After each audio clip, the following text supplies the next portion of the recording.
can find out all the very cool things. I know you're like, man, poetry is so cool. And how do I get involved in my community? Yeah. Well, here's how to find out. Please put your hands together for Aaron Snow. Miss Heather. This is too heavy. I can't believe that.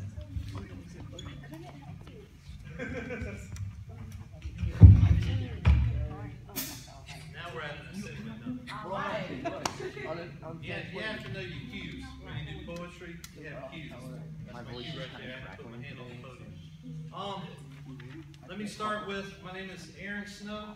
I'm a part of the Poetry Matters Project, a nonprofit that's been in this area for over 17 years. Who has heard about Poetry Matters before today? Any hands?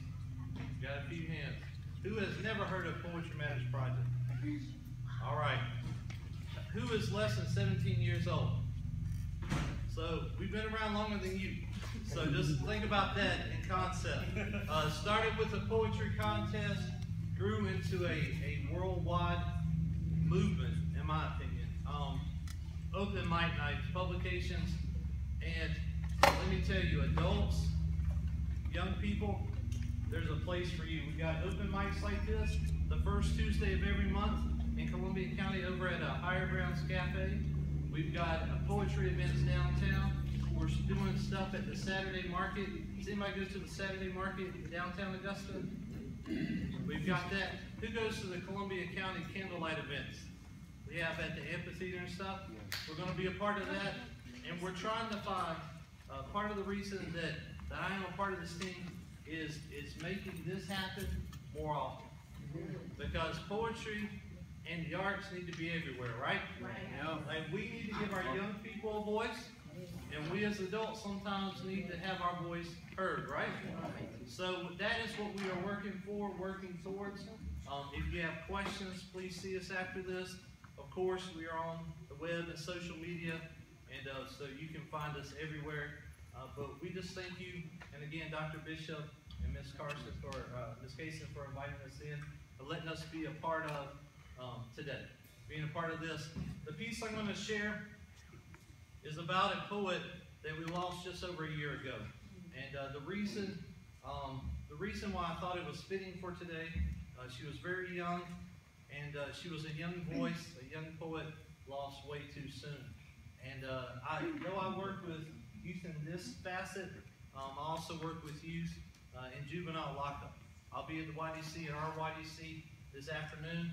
And so I see lives that are not just lost permanently, but are lost mentally. And so we lose our youth's voice when we don't come alongside them and empower them. So Miss Summer, again, beautiful lady. Miss Summer, her artistic name, lost too soon. The question of what could have been. So this is called Young Voice. A child of the 80s, but a teen of the 90s, I remember the death of many young voices. That of street poets like Tupac and B.I.G., funny men like John Candy, icons like JFK Jr. But I did not know them, nor did I hear their voice in person, or shake their hand, or feel the energy of their presence. There was no great grief in their passing, but there was one just a year ago. One whose voice I heard, whose hand I shook, whose energy encompassed the room. When she stepped to the podium, she spoke with such fire and passion and frustration that every ear was baited for more. Though her voice low enough to stay within those walls, it brought you cautiously to the edge of your seat. It was a true paradox to see the face of one so young, yet it spoke with the wisdom of a Zulu queen.